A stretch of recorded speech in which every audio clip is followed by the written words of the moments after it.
마라나타, 여행자는 요구하고 순례자는 감사한다. 입술로 고백하는 게 너무너무 중요해요. 여행자는 요구하고 순례자는 감사한다. 오늘 제목을 내가 혹시 심증에 이르기를 이렇게 잡아봤는데요. 신명기에 보면 내가 혹시 심증에 이르기를 하면서 세 개의 그런 문장이 나오는데 이게 한결같이 이스라엘 백성들에게 위험 요소가 되는 내용들이라는 거예요.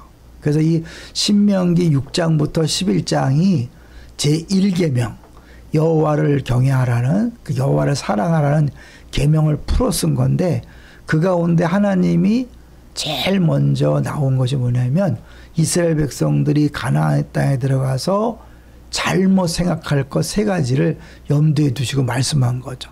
첫 번째는 군사력에 대한 것이고 두 번째는 부요함에 대한 것이고 세 번째는 자기의에 대한 거예요. 우리는 그 왕 제도를 얘기하면서 세 가지를 하지 말라는 거 들었죠. 세 가지. 저는 잠깐 들어갈까요? 세 가지. 병마를 많이 두지 마라. 아내를 많이 두지 마라. 은금을 많이 두지 마라. 근데 이것을 사실은 이제 다르게 본다면 이 군사력, 부, 자기의와 연관시킬 수 있죠. 그래서 첫 번째 이제 하나 보면 내가 혹시 심중에 이르기를 이 민족들이 나보다 많으니 내가 어찌 그를 쫓아낼 수 있으리요 하리라 마는. 이제 이들이 눈에 보이는 상황을 보면서 가나안 땅에 못 들어갈 정복이 어려울 것이다 하고 생각할지 말하는 거죠. 그래서 요거를 보면 군사적인 이 도전에 직면하게 되었을 때 하나님을 의지하는 것이 아니라 이제 다른 것을 바라보는 거죠. 그것은 뭐냐면 하나님께서 자기들을 왜 선택했는지를 잊어버리는 거죠. 요걸 한번 같이 볼게요.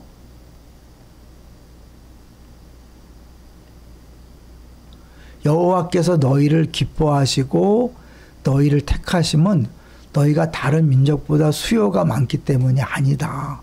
너희는 오히려 모든 민족 중에 가장 적다. 여호와께서 다만 너희를 사랑하심으로 말미암아 너희의 조상들에게 하신 맹세를 지키려 하심으로 말미암아 자기의 권능의 손으로 너희를 인도하여 내시되 너희를 그 종 되었던 집에서 애굽 왕 바로의 손에서 속량하셨다. 이렇게 너희들이 힘이 있어서 인원이 많아서 잘나서 선택한 게 아니고 하나님이 일방적으로 사랑해서 선택했으니까 어떤 상황을 만나도 너희들의 능력이나 실력, 국방력을 보지 말라는 거죠. 근데 그럴 위험성이 있다는 거예요. 근데 이 두 가지 문제, 쉽게 해서 군사적인 도전에 직면하게 되었을 때 잘못 생각하는 것, 그런 이제 공통적 해독제는 토라 이야기에 언급되어 있는 하나님의 과거의 행위들을 살펴보면서 자신들의 태도에 대해 도전을 하는 것이다. 그래서 신명기는 뭐뭐 하라 하지 말라 그럴 때 반드시 하나님께서 역사적으로 행하신 일들을 근거로 제시해요. 그러니까 우리가 지금까지 지내온 것이 다 은혜라는 것을 잊지 않을 때 어떤 상황 조건을 만나도 두려워할 필요가 없는 거죠.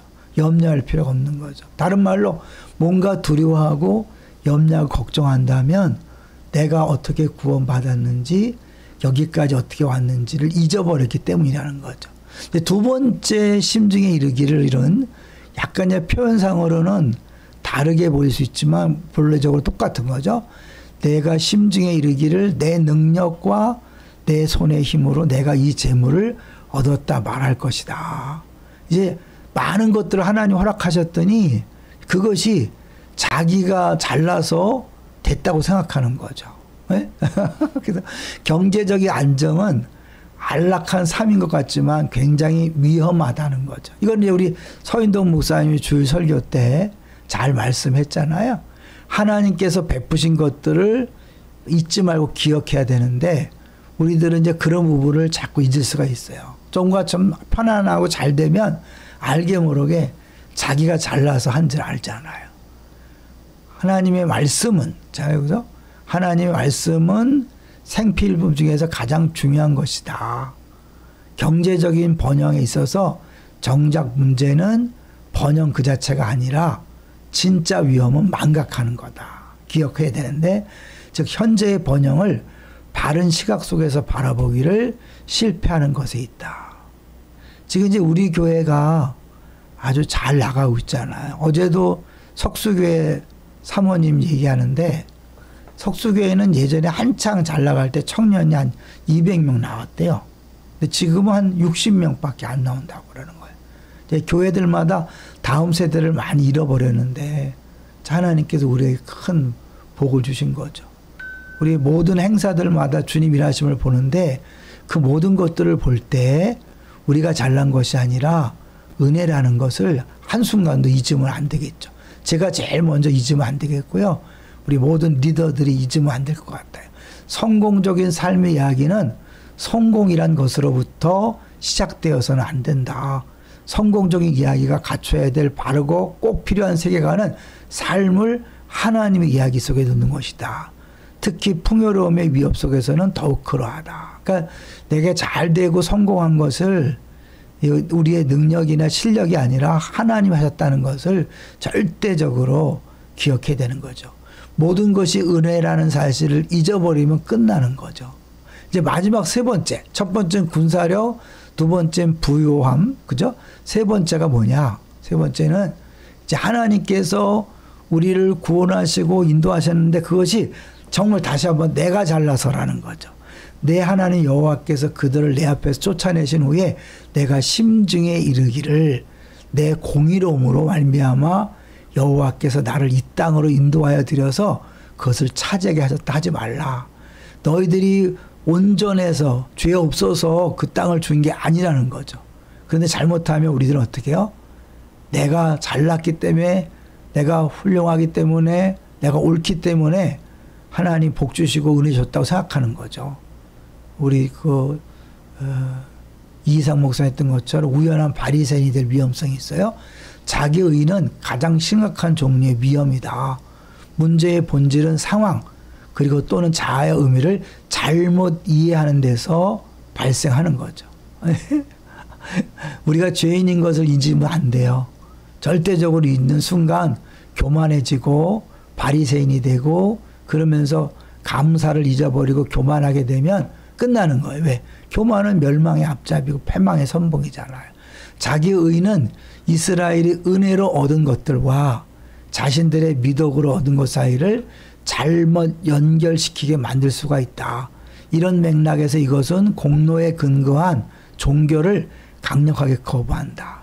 우린 철저하게 은혜로 여기까지 온 거예요. 그렇죠? 구원도 은혜요. 여기까지 살아온 것도 은혜다. 모든 것이 당연한 것이 아니라 은혜라는 사실을 알 때 감사하게 되고 그 감사는 순종으로 이어지는 거죠. 이게 계속 신명기에서 말하는 것은 순종이잖아요. 하나님 말씀에 100% 순종해라. 그런데 이 순종의 길이란 것은 그의 가르침을 그의 능력과 선하심에 대한 이야기의 맥락 속에 정초시킨다는 걸 의미하는 거죠. 하나님의 일하심, 역사하심.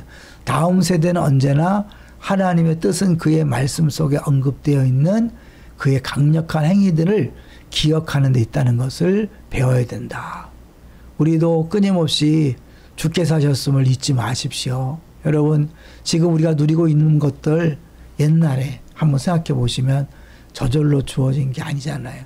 은혜로 주어졌고 우리의 실력이 아니라 하나님의 은혜요, 하나님의 사랑이었잖아요. 이것을 잊어버리면 이제 망하는 것이고 이것을 기억하면 두고두고 잘 되는 거예요. 어떤 분들은 그렇죠. 잘 되면 또 걱정해요. 뭔가 잘못될까 봐. 아니에요. 하나님은 약하신 분이 아니잖아요. 우리가 말씀대로 순종하면 끝까지 잘 될 수밖에 없어요. 지금까지 은혜로 알고 감사해서 잘 오신 줄로 믿습니다. 앞으로도 어떤 순간에도 교만하지 말고 다 주의 은혜로 인정하고 감사함으로 하나님 말씀에 순종해서 지금 누리고 있는 것보다 더 큰 것들을 마음껏 누리시기를 주의 이름으로 축원합니다. 할렐루야.